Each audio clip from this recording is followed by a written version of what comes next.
So welcome back to another episode of Ty and Fly's book reviews. This month we are reviewing The Alchemist. Today I am coming with the gas. Last month it was Mr. Fly. Zoop, zoop, zoop, zoop. What's going on? What's going on, man? Long time, bro. Yeah, it's been a while. You alright? Yeah, can I listen? Yeah, your videos, yeah. You know your videos you've been uploading, your morning thoughts and all that, yeah. I'm feeling the effort, you know. Yeah. I'm seeing the effort. I like the little captions and that. If you can, please. You know the caption I'm talking about. Just put it on the when you're editing it. Just put it in this video. Please, bro. For me. All right. Yeah. I'll consider editing that into this video. Thank you. So The Alchemist. We're talking about The Alchemist this month, which is a book by Paulo Coelho, if that's how you pronounce it correctly. And this is actually your book. Yes. So I mean, who recommended it to you? You know what? Yeah, this book. I've heard about this book for so many years, and literally years. I've heard about it from so many people. No one actually specifically recommended it to me. It's just a book that I've heard about and I've been kind of intrigued and I wanted to read. You know, it's just been on my list. You know, You've got those books that have been on the list. I think actually one of the things I heard Will Smith actually talk about it one time, and that was quite profound. And then other people, you know, it's always on lists. It's always on people's book lists. You know, of the best, you know, kind of the people that we're kind of interested in. It's always on their list of books you should read, etc. So I thought, you know, why not? It's actually interesting because I'd never heard of this book prior to you suggesting it. So really? It was interesting. And also, I didn't even know prior to reading it, you know how it is. I just picked up the book. All right, I'm going to start reading it. It's part of the challenge. It was only early on that I realized it was a fiction book. Yeah, well, I knew when I started reading it. As soon as I started, I was like, "Oh, it's a fiction book." Yeah. But this is our first fiction book on the whole challenge. Every other book has been non-fiction. So, it's interesting. You know what it was for me, which was, even though I'd heard about it, the name doesn't give anything away. Which, you know, the name, The Alchemist, doesn't give anything away. I actually didn't, and I purposely, when I bought it, I thought, I'm not reading any bio or the blurb or anything like that.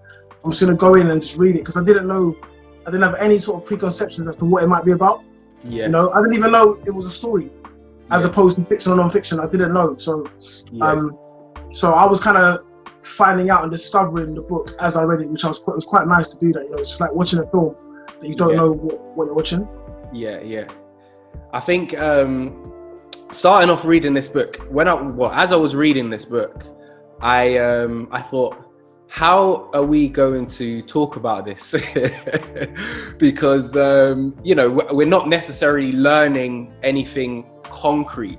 I just feel that there's a lot of messages in the book that different people can interpret in their own ways.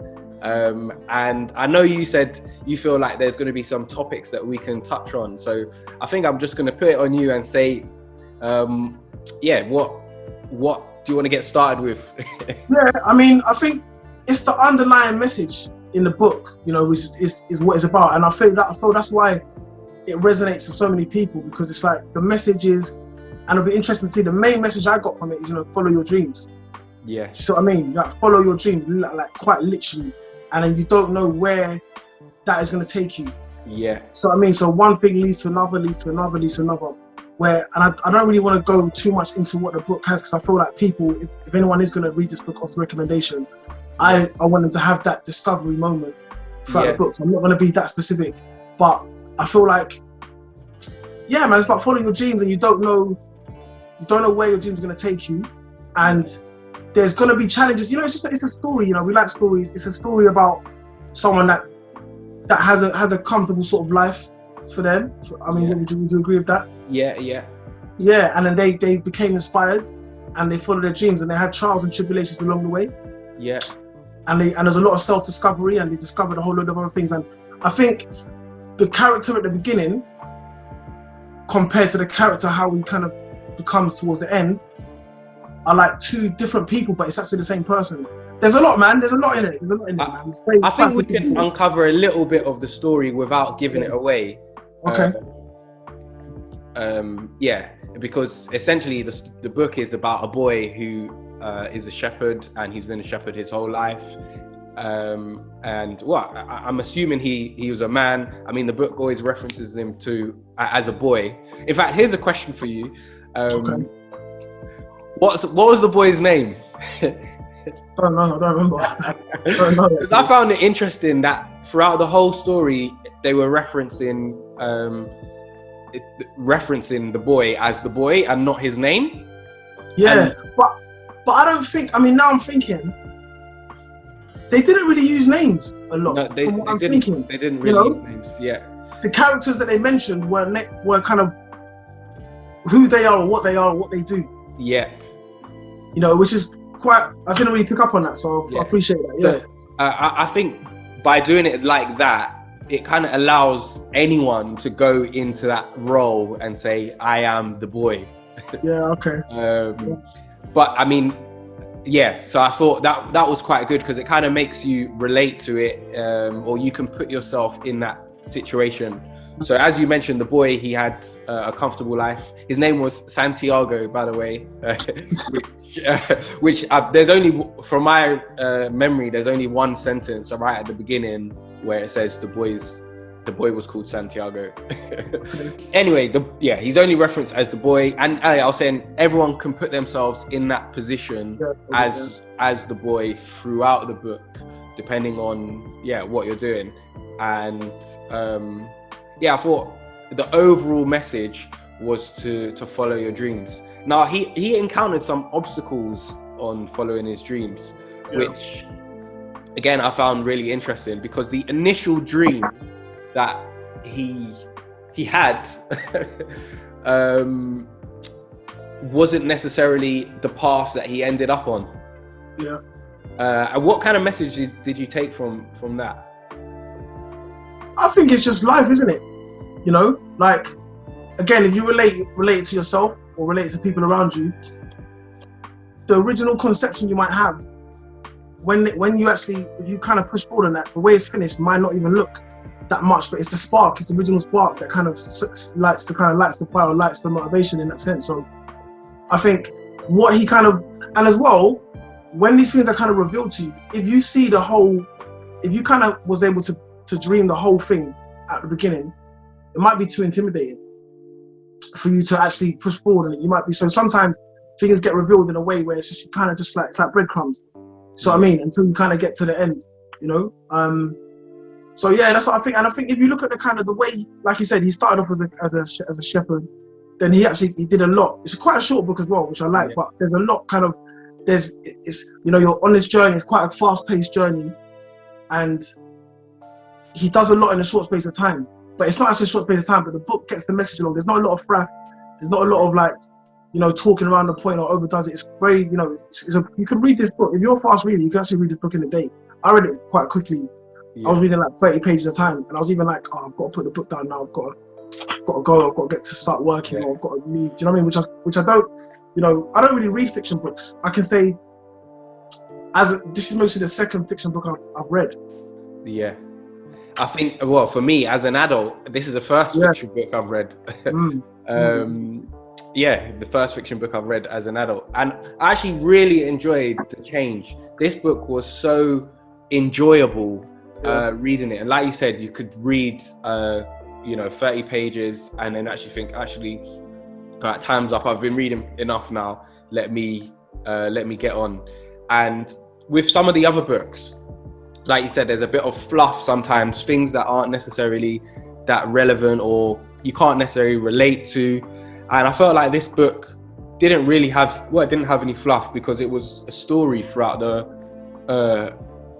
whole book, and it allowed you to interpret things in different ways. And the main message, like we said, is follow your dreams. And go on. No, because there was an interesting thing, I'm just remembering back now. The mid-section of the book, where, you know, where he's, how do I say this? Is it a guy with the crystals, the shop? When he's working in the shop, when he's working in the shop. And he's talking to the shopkeeper, and the shopkeeper's like, he had a dream too. Yeah. But he doesn't necessarily want to he'd rather dream of the dream, Yeah. which is again, and that's like quite profound, because a lot of people kind of, that dream of the dream is what actually keeps that ambition, so they don't actually want to realize that dream. Yeah. You see what I mean? It's like, you know, that, oh man, one day I'm gonna do, you know, that pipe dream, let's call it a pipe dream, you know, or your bucket list and stuff like that. It's like, because, and I think to a point, that's relatable in a sense where, like, whenever you're kind of going through things, you're always like, when you get to that end point, say, all right, you've got a dream, right? You've got something you want to achieve. At the end of the day, you go and you do it. You go and do that. And then it's like, now what? Yeah. You know what I mean? Like, you know, you have that kind of feeling for like, maybe, you know, you feel it, you hit that motivation for that day, and then you hit, you know, then after 2 or 3 days, you know, you celebrate and whatever. Then after a while, no matter what you've achieved, you kind of just get back. And that's why, you know, but motivated people kind of consistently keep going, and they keep setting new targets. It's peaks and troughs and the mountains and valleys. And then it's like, but some people, and you know, they just think, well, I don't want to hit that dream because as well, it might not live up to what I expect, my expectation of it. Yeah. That's what I'm saying. So, And I guess that was an interesting part of the book, because the guy who he was working with, like you said, didn't actually want to hit the dream. He was comfortable. But I think that another key message from the book was about, you know, being comfortable and being happy within yourself. So it's okay to you know, work the same job for your lifetime, and have dreams of doing other things. But if you're happy and content, you don't necessarily need to go and chase those dreams. That was kind of the message. Would you say that character was happy? The main character? No, the shopkeeper. I would say he was content.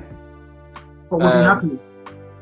That's a good question. I would say he was content, not necessarily. How do you differentiate the two? That's a good question. He was, well, he wasn't depressed. You know, he wasn't. He wasn't unhappy. He wasn't, you know, in a negative mindset. He was just quite, well, you could say he was happy. He was happy continuing along on his day-to-day, getting on with what he needed to get on with. But he wasn't fulfilling his dream, and he seemed content with that. And yeah.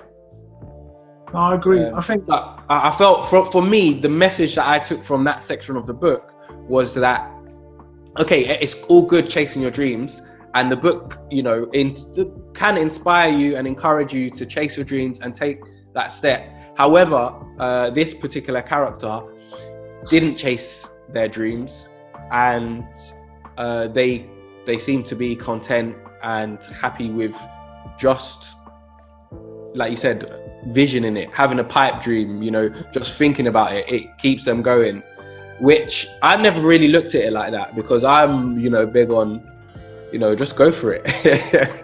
But at the end of the day, if you are in a position where you're content, you don't necessarily need to find out.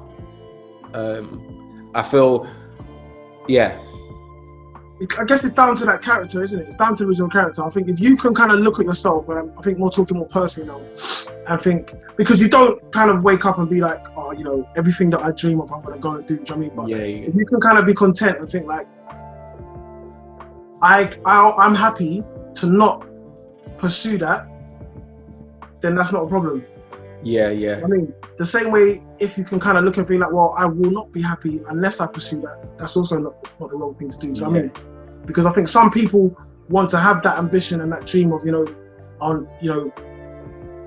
something that they feel is out of reach, that they might not be able to achieve, or, you know, they kind of, the imagination side of it is better than actually trying to make it into reality, where some people obviously want to kind of make those dreams into reality. So I think as well with the book, it's like, with the character Santiago, as you pointed out, I think it's like, it shows how him as a character, and I think everyone can relate to that, like, where on the journey to kind of achieve your goals and your dreams, you enrich other people, you know, you enrich other people's lives, and you help other people kind of attain what they want to achieve, you know, like, as he followed him on his journey, obviously he met a lot of different people.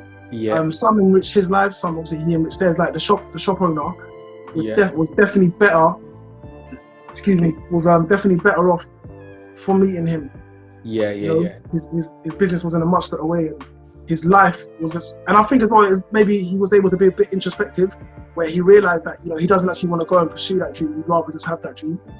Yeah. Do you know what I mean? Yeah, no, I thought that was, true. I'm just looking at my notes here. One of the other things that it spoke about was respecting the way, respecting others, respecting the way that people learn. There was I can't remember which section it was, but it was talking about like just the message I got was respect the way people learn, because everyone learns differently. Where was that? What part was that? It was early on. But I didn't write enough notes on it to elaborate on it. Okay. What did you think about the ending, I guess, where I'm trying to say it without giving it away. Yeah. Are you talking about the specific ending? Yeah, the right at the ending where he realized that his dreams wasn't what actually his dreams were, and he found a new dream on the way to his dreams. How many times did you say dreams in that sentence, bro? Wait, you lost me. Start again. He found a new dream through his journey. So his initial dream that he set out for, on his journey. Okay. Are you talking about Fatima? Yeah. Yeah, okay.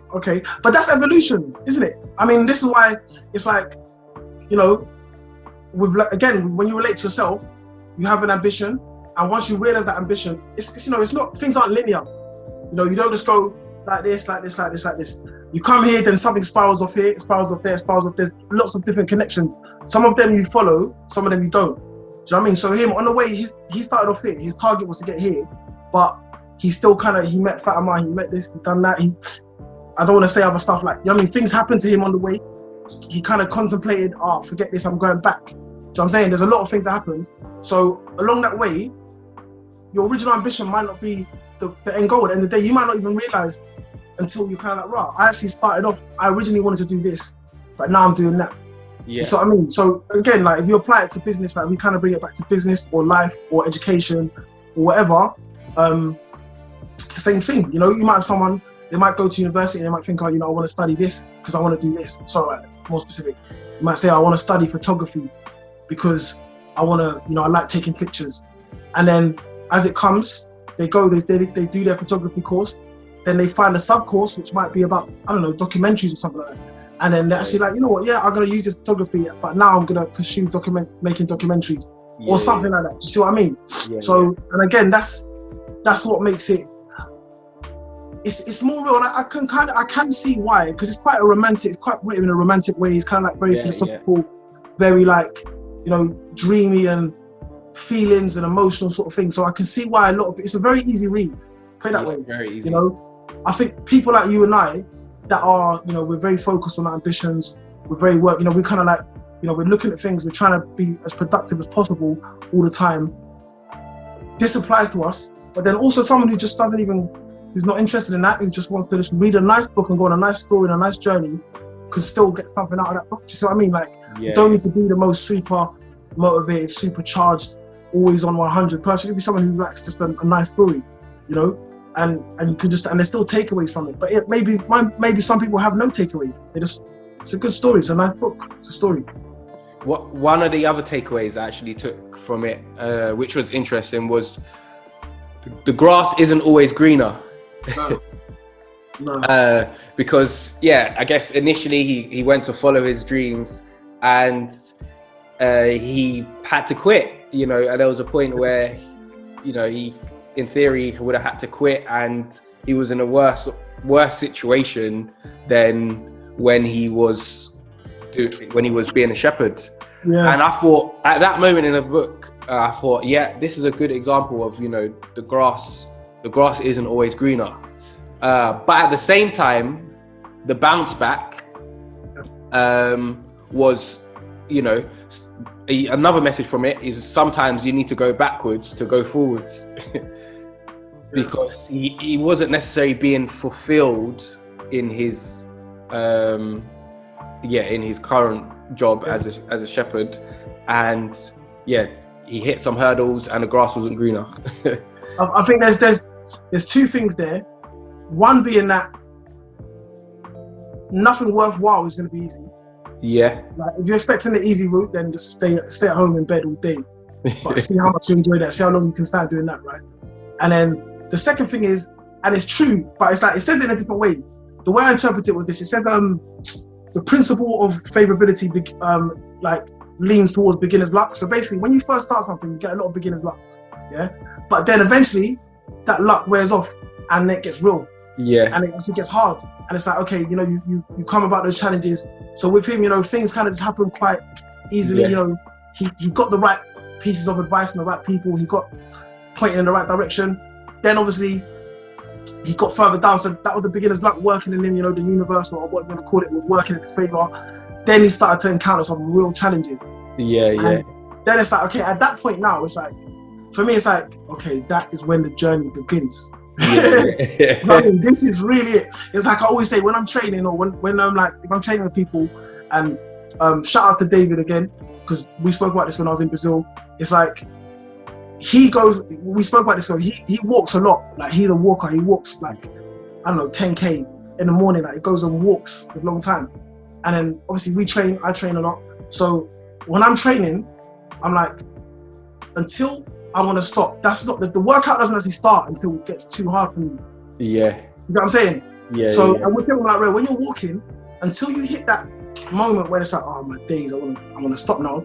That is when it begins. Up until then, it's just basically a warm up. Yeah.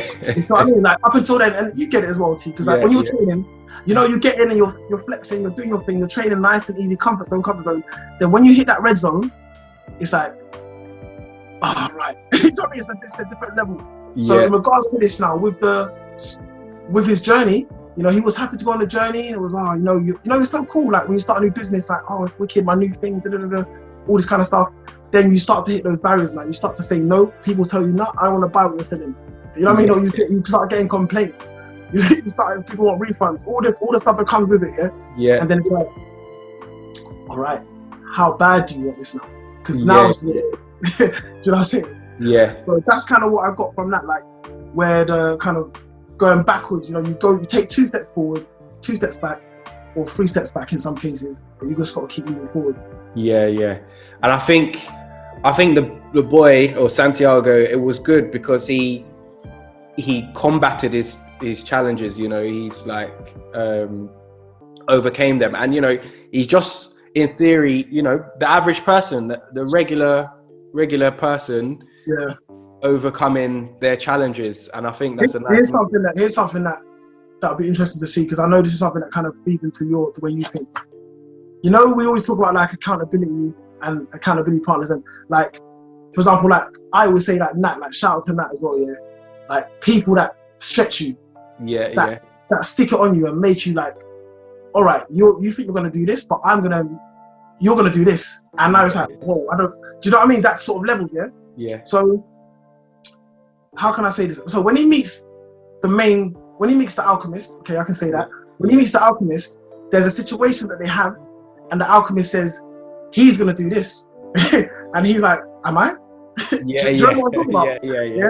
So he's like, the alchemist says, yeah, he's gonna do this. So give us 3 days and he's gonna do this. And he's like, I can't do that. I can't do that. But he would have never been, whether he did it or didn't do it, I'm not gonna say. But he would have never been able to even attempt to do it. He wouldn't even had the thought of doing that if that person, a superior person, or someone that he respected or looked up to or whatever, didn't put that pressure on. And I think that's quite something that we kind of talk about. Yeah. In our performance. Do you know what? Yeah, it's nice hearing that, because I never thought about it when I was reading the book. I never thought about it like that. I just thought, oh wow, he's got to overcome this challenge that is a bit mad. And yeah, I never thought about it like that. And it's true, you know, people using accountability, which I talk about in my videos a lot. I talk about it a lot with my peers and friends. Using accountability can stretch you. And I think that was a really nice message the way you put it like that. You know, someone else pushing you. I think as much as accountability, it's also like that mentor. More. I mean, it kind of applies to both. But it's about, you know, and we both do it, you know, I mentor young people, you mentor young people. And we now. And all people. No, mentor. Yeah, exactly. You mentor people. Sorry, not in the cage. Like, you mentor people. So with that, you know, as a mentor, your role is to stretch that individual. But you're still looking to people. You still have people around you that stretch you. Yeah. Do you see what I mean? So, and it's important because you always, and again, it goes back to the whole thing. Like, you always need something. You need to be on a journey. It's growth, isn't it? Like, that's why with this book. When you say it's important for us. It's important for me because if we go back to the book, and we talk about the shop owner, who was stretching him? You know, he was comfortable. He was content. Santiago stretched him. But throughout his whole life, he wasn't necessarily being stretched. Yeah, but then look, with the impact of Santiago, of how he the shop, like what he did with the shop, should we say? Yeah. He put him out of his comfort zone. What was he happier? Do you think? I think so. Yeah. I don't know. I mean, perception. I don't know. That's what I think. Yes. At the end of the day, it's a book. Was he grateful for it? He was grateful for it. Yeah, he was grateful for it.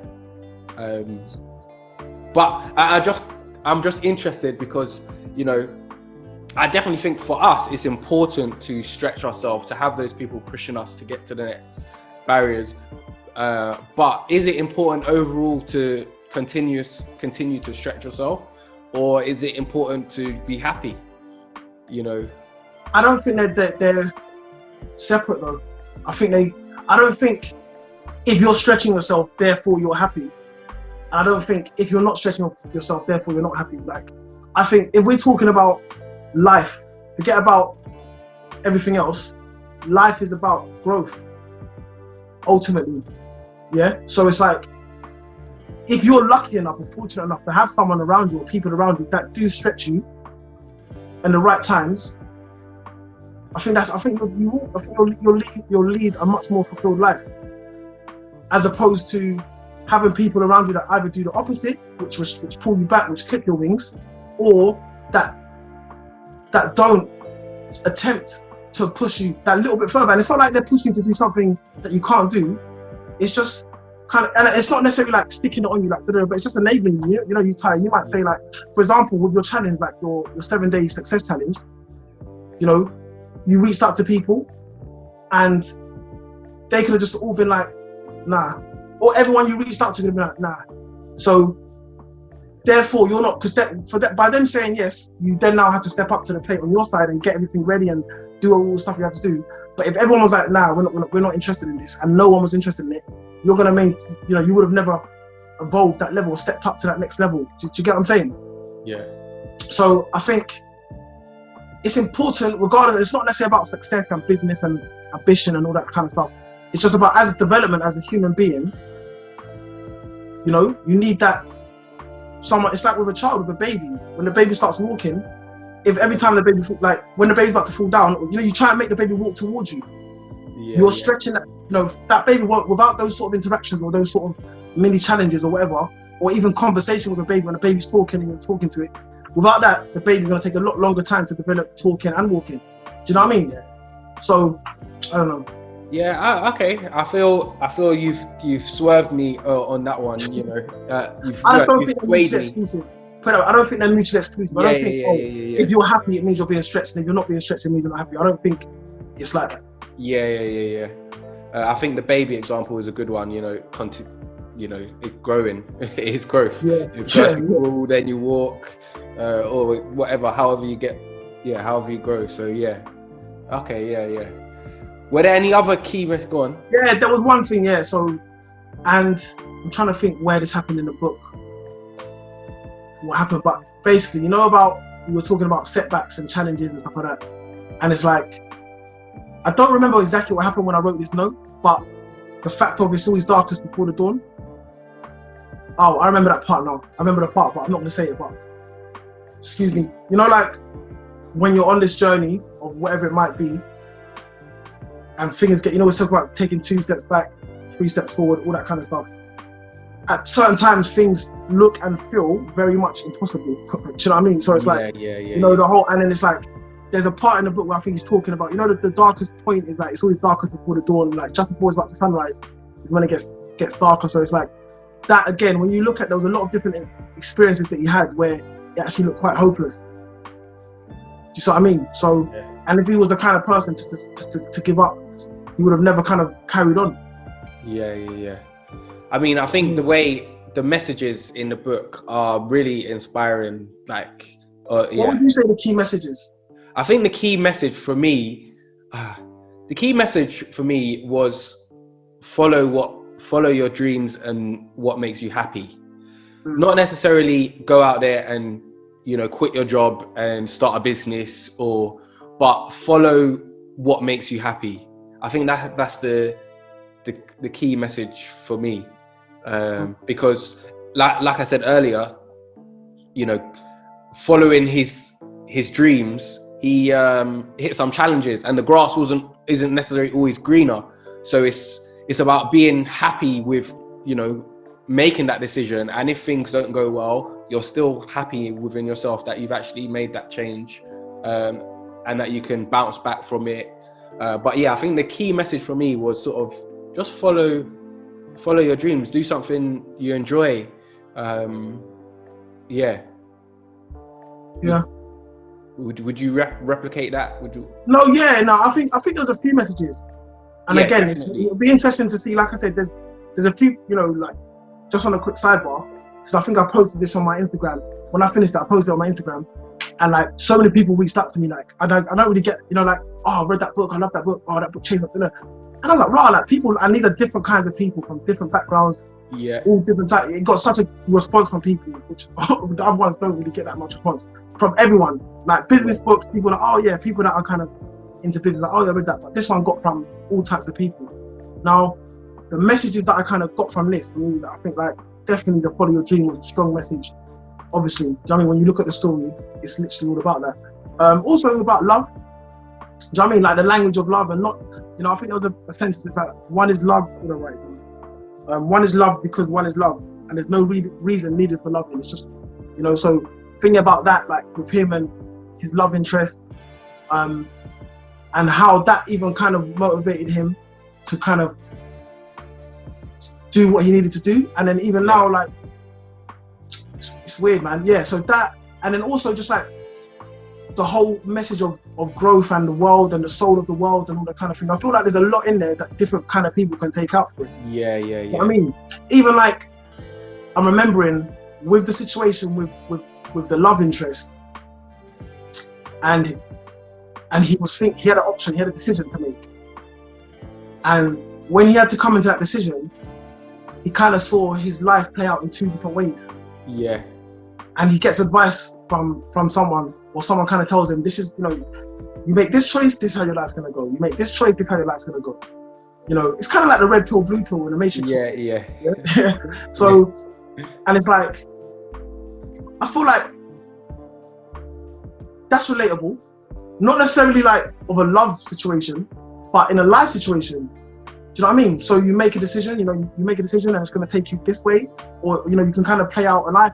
I definitely, at that time when I read that book, I was like, wow, I remember certain choices that I made at certain times, and kind of thinking forward. What book did we read most recently? It was it Thinking in Bets, I think, where they talk, no, it wasn't Thinking in Bets. It was most recent one now, what's it called now? Never Split the Difference, I think. Yeah. Where it's talking about planning forward. Was it Never Split the Difference? Planning forward. Was it Thinking in Bets? I can't remember. I think it was Thinking in Bets. Doesn't matter. Yeah. But my point is, where you kind of like forward thinking, so thinking into the future. Yeah. And then, you know, I know there's times where I've kind of like thought, okay, if I do this, this is what's likely to happen. You don't actually know. It's just projecting, but you don't really know. And then I feel like that at that point, you know, it was quite it's quite pertinent, and that was all based around, you know, the message of love. Do you know what I mean? So there was a lot of messages, man. it'd be good to like really like. I'm definitely gonna speak about this book with people because it's like Yeah. I like to get other people's interpretation. And if anyone's read the book, you know, put in the comments what message you took from the book, because it'll be interesting to hear how other people interpreted this book, what their key messages were. But another key message I thought I took from it was it always works out in the end. It might not be what you initially set out for to happen, but it always works out in the end. And I that's something I feel personally, that if I try something, whether it goes successful or didn't go successful, there's still something that you can take from that experience. So although he had challenges, he had negative times, he could still take something from those experiences. Yeah. And it always works out. And yeah, I think that's something that I took. Even maybe not initially, it might not work out, but then later on it will work out, you know. No, I agree. It's like, it's not supposed to be easy, man. Yeah. Do you know what I mean? It's not supposed to be easy, man. Life is, you know, journey, like life's a journey, and the journey is a hard one. But it's not supposed to be easy. Do you know what I mean? Especially if you're trying to achieve something, because it's like, I'm gonna go way off the topic now, yeah. But I was having this conversation yesterday at the bar, which you can see. Fresh is here. Jeez, so Jeez, let's just get it up a little bit. No, let them see. Just show off the hair and the beard and let them see. You can see, brothers hate Steve, bro. You can see. Yeah. But no, to be fair, I wasn't actually in the conversation. I was listening to the conversation, right? And it kind of was about, you know, barbershop talk, was like, oh, you know, does money make you happy, and this kind of stuff. And it's like, we kind of have these preconceptions as to how things will happen, or, you know, if you have money, then you're automatically going to be happy. And then I was thinking, like, imagine if you had money, if you're like a millionaire financially, you know, you've got, financially you're so rich, you're super rich, and you're still unhappy. Do you know how unhappy you would actually be? To think like, rah, I've actually got all it, like, it compounds it 100, because at least, you know, you no longer have that myth and that lie of like, oh, if I had money, all my problems would be solved. Because now you'll be like, rah, I've got all this money and I'm still very unhappy. Yeah. That makes it 10 times heavier, man. That makes it 10 times worse. Yeah. So, I mean, I've kind of gone, I don't remember what my original point was. But that was something, I don't know, something you said related me to that. I have to watch it back. But I think, I forgot what I was saying. But I think the point you're making is like just the messages, like there's just life messages in the book that we can relate to. So even like you said, that message, money isn't necessarily what makes you happy, because I mean, the book actually. About the grass is greener. The grass isn't always greener, and money isn't necessarily what drives us, you know. Purpose, I think, is the key thing. Yeah, and I think that ties into, you know, like going back to the shopkeeper. He's mostly scared that if he achieved his goal and it didn't make him happy, he mostly realizes that it will be a lot sadder. Yeah, he would essentially be the millionaire that you was just talking about, and he no longer has a purpose. That's what he was scared of. Yeah. It's deep, man. It's deep. There's a lot, man. I feel like it's a very philosophical book, and I like, you know, I like things like that. I like that kind of stuff. So, all right, because I was speaking with my brother about this author, because he's got a few other books as well. Yeah.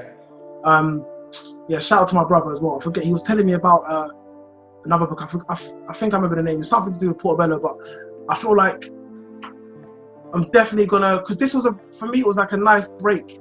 Yeah. From like taking on all this information and trying to, you know, so, you know, there was definitely like, there's a few other books, and another book, like another fiction book that I've actually read, but I'll read it again. And I'm gonna read this one again, it's so short. The Celestine Prophecy. Okay. Is a book that is a sort of the similar sort of vein. One last thing, I know you want to wrap up, there was something else that just came to me now, I remember now. About the omens. Okay, yeah. And I mean, what were your thoughts on that? I didn't really have thoughts on the omens. I thought you talking about the rocks. Just like in general, basically, yeah. The well, signs. they call it omens. Just sort of like the coincidences, yeah, the signs, like Yeah. Like, for example, you know how it goes. You might be talking about someone, like we might just talk about someone we haven't seen for time today, and then tomorrow you just see that person. Randomly. Or you know how it goes. Something yeah. Well, you know what I mean. Anyway, so I mean, what's your thoughts on that? Obviously, if the book refers to it as omens. There's other books that kind of talk about it as well. They call it different things. But what's your thoughts on that in general? That's a good question, because I feel like the book talks about the omens, but they didn't necessarily play out in his favor. You know, when he had the omens, the omens might be saying certain things, but when he's listened to them, they didn't necessarily play out in the way that it said. So I guess if we interpret that, I feel it could be interpreted in a way that's maybe not beneficial. Is like intuition, because the omens are sort of intuition, or follow your intuition. And I think follow your intuition. I think, you should follow within your heart. But with those omens, it didn't necessarily play out in the short term anyway, in the book. Yeah. Do you feel as though you've had maybe any of those situations where, like, well, again, the book calls it as omens. I don't call it that, but what do you know what I mean? Where it's like, well, because there's another book, I forget what it's called, Positive Coincidences or something. It's from the Celestine Prophecy. Yeah. It's kind of a bit more, but it's like a coincidence that isn't really a coincidence. Yeah. But it is a coincidence on paper, but and it happens all the time. Do you know what I mean? But I think when I read things like this, it reminds me, and I start to pay more attention to it.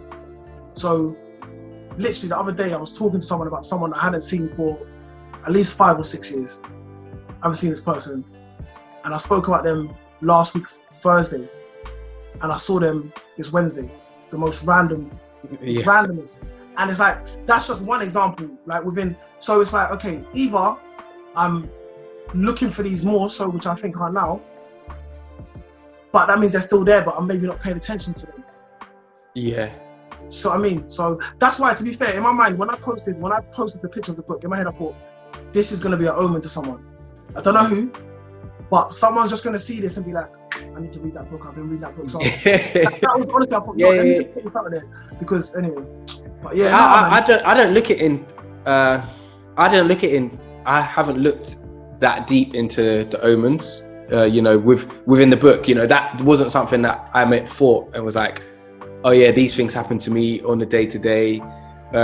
Like those coincidences, yeah, sometimes they happen, but I don't actually read too much into it. It's just like, oh yeah, I was talking about you the other day, and then I've seen you. But it seems like you read into it a bit more. Yeah, I definitely do. I think even in business, man, like, I mean, you must have those situations where you'll say something or you'll think something, and then later down the line, a way to what you were just thinking about, all of a sudden just kind of presents itself. Yeah. So I mean, and I know you might, whether there's a phrase, there's not a phrase, there's something, just a reticular something. Anyway, there's ways that I know your brain kind of, when you talk about things, you're kind of more hypersensitive to those things around you. So there's a lot to do. Yeah, it's interesting because the situation happened the other day with me. I was thinking about a client that I've done some work with, and I was just thinking, I need to get some more work with them. And they emailed me like 2 days later.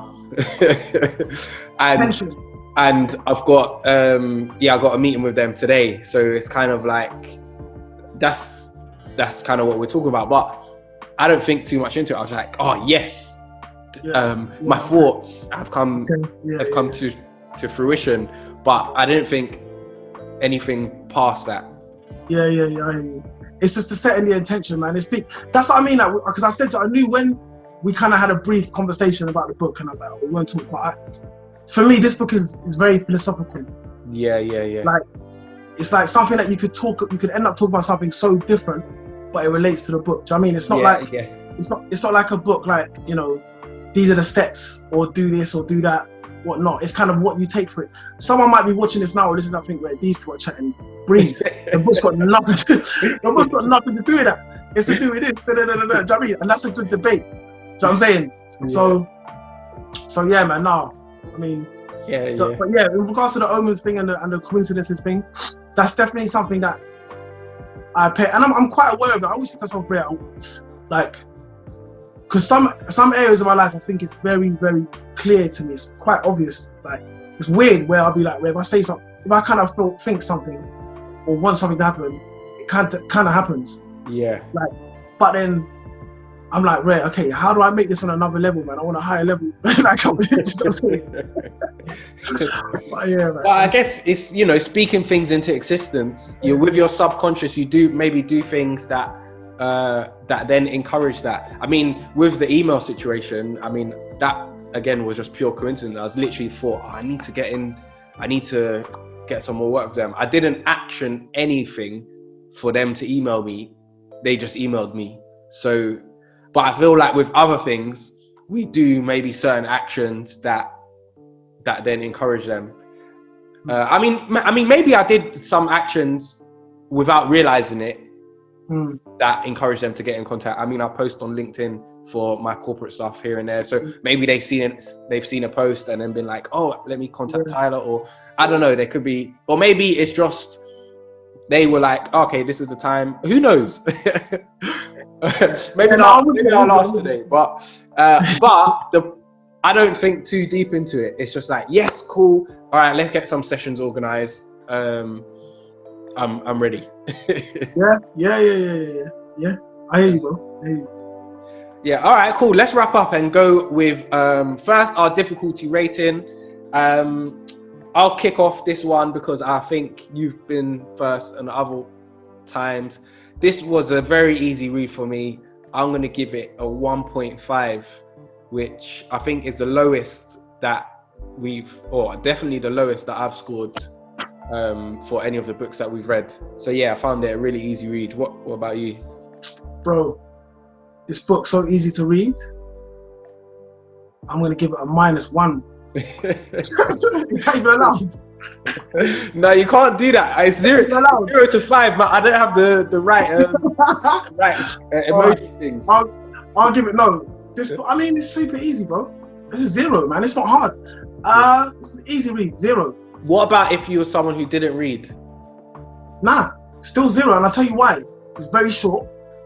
Yeah. It's a story, so it's like watching a film.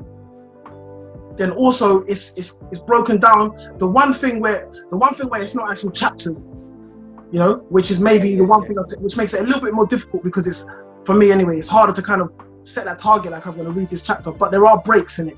Yeah. But I think even if you're not a reader, this is the perfect book to read. It's the writing's big. The writing's big. It's a story, and it's short.